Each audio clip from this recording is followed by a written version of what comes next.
I was in a small boat cruising past a tiny island 1 mile off the eastern coast of Puerto Rico when I first noticed the island's odd inhabitants.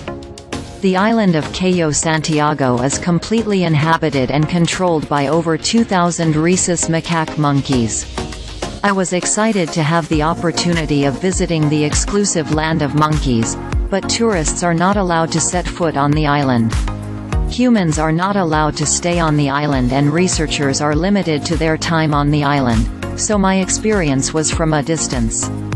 On this secluded monkey island, the rhesus macaques colony first began when hundreds of them were delivered in 1938 for research projects, and it became the ultimate destination for primatologists. With the support of Columbia University and the School of Tropical Medicine of the University of Puerto Rico, psychologist Dr. Clarence Carpenter created a 38-acre island as the site for the project. The monkeys were captured from 12 different districts of India, crated and transported by boat passing through NY up to San Juan. The goal was to establish a disease-free breeding colony of monkeys in order to provide animals for research on tropical diseases. Cayo Santiago became well known for its research on population management practices and its extensive genetic and demographic databases.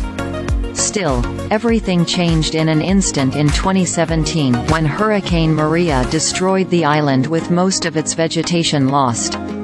I spoke at length with Angelina Ruiz Lambides, Scientific Director Cayo Santiago Biological Field Station Caribbean Primate Research Center, about the after-effects of the hurricane and how life on the island ultimately flourished.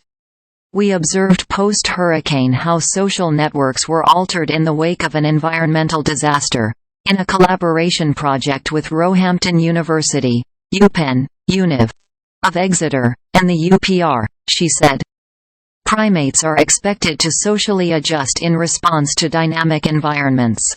We found proximity networks were significantly altered post-hurricane, suggesting individuals became more tolerant in the more challenging post-hurricane days given the lack of water and food. I personally observed similar behavior amongst the people of PR. You could observe people being more tolerant.